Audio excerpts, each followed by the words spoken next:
Iron lady म्हणून उभ्या जगानं ज्या इंदिरा गांधींचा धसका घेतला होता, त्यांच्याच पक्षाला भाऊसाहेब बिराजदार यांनी पराभवाची धूळ चारली. पंतप्रधान असलेल्या इंदिरा गांधींनी व्यक्तिशः उमरगा विधानसभेच्या पोटनिवडणुकीत लक्ष घातलं होतं. महाराष्ट्रातले काँग्रेसचे डझनभर मंत्री तर उमरगा तालुक्यात महिनाभर तळ ठोकून बसले होते.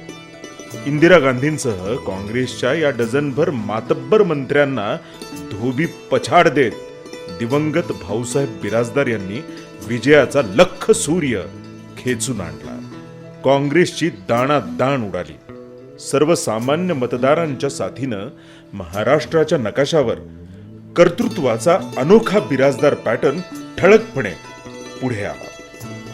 त्याच सक्षम आणि सकारात्मक पॅटर्नच्या तालमीत तयार झालेला आपल्या हक्काचा माणूस, उच्च शिक्षित, कर्तबगार, निष्कलंक आणि केवळ रचनात्मक राजकारण करणारा प्रभावी नेता म्हणजे सुरेश बिराजदार. आपल्या सगळ्यांचे लाडके सुरेश दाजी बिराजदार.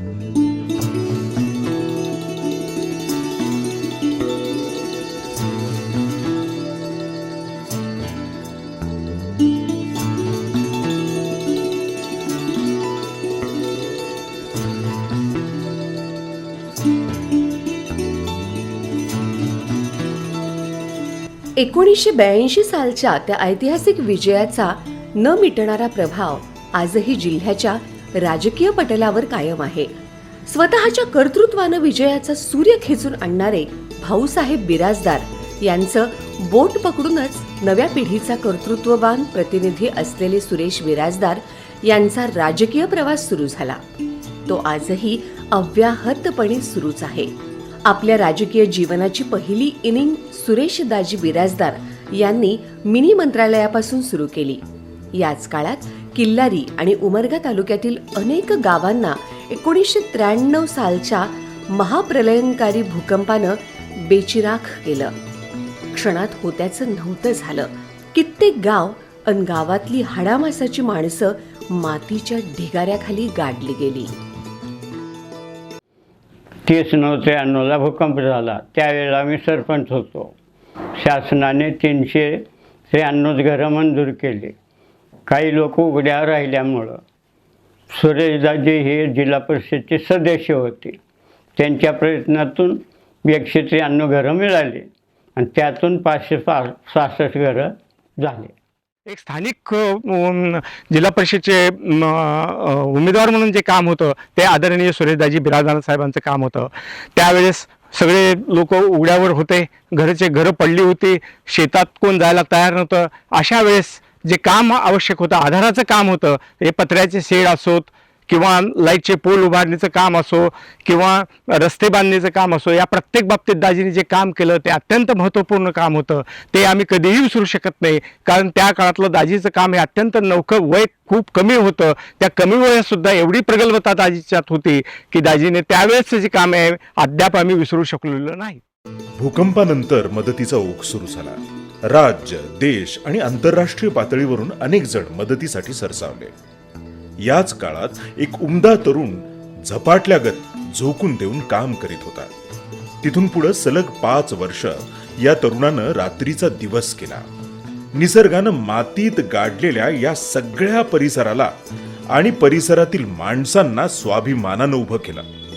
अनेकांना मदतीचा हात दिला.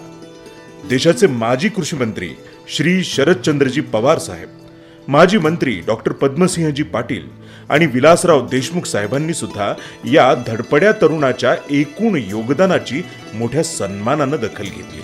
म्हणूनच तर आजही गावखेड्यातले अनेक थरथरते हात आणि थकलेले डोळे सुद्धा सुरेश बिराजदार यांच्या डोक्यावरून हात फिरवून मोठ्या आपुलकीनं लढ र पठ्ठ्या म्हणून कौतुकाचा आशीर्वाद देतात. तो धक्का एवढा तीव्र होता की घरच्या घरं उद्ध्वस्त झाली होती, गावाच्या गावं उद्ध्वस्त झाली होती.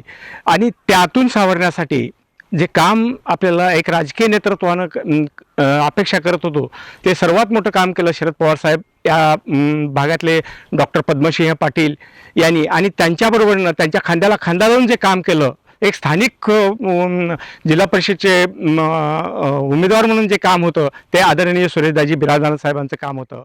कोरोना काळात सगळं जग थांबलं होतं. सुरेश दाजी बिराजदार यांचं काम मात्र अव्याहतपणे सुरूच होतं. सुरेश दाजी संकटाच्या काळरात्री अनेकांच्या मदतीला धावून गेले. अनेकांचे प्राण त्यामुळं वाचले.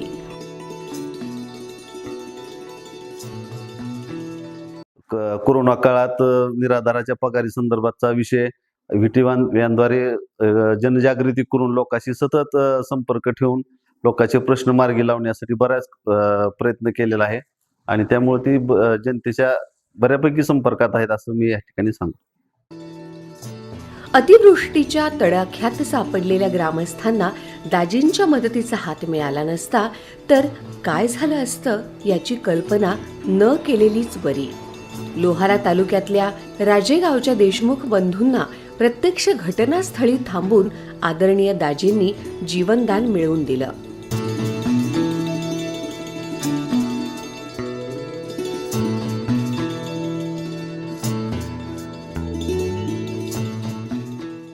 माझा पुतण्या राहुल दिलीप देशमुख हा तेरणा नदीच्या पुरामध्ये अडकलेला होता आणि मी दाजींना फोन केल्या त्यांनी तिकडं अजितदादा पवार यांना त्या गोष्टीची कल्पना दिली आणि ताबडतोब त्या बोटीची व्यवस्था दाजींनी केली आणि त्यांना 10 तास पुरामध्ये अडकलेले झाडावर होते माझे पुतणे आणि त्यांना काढल्यानंतरच ते आई वडिलाला भेटून गेले. तरी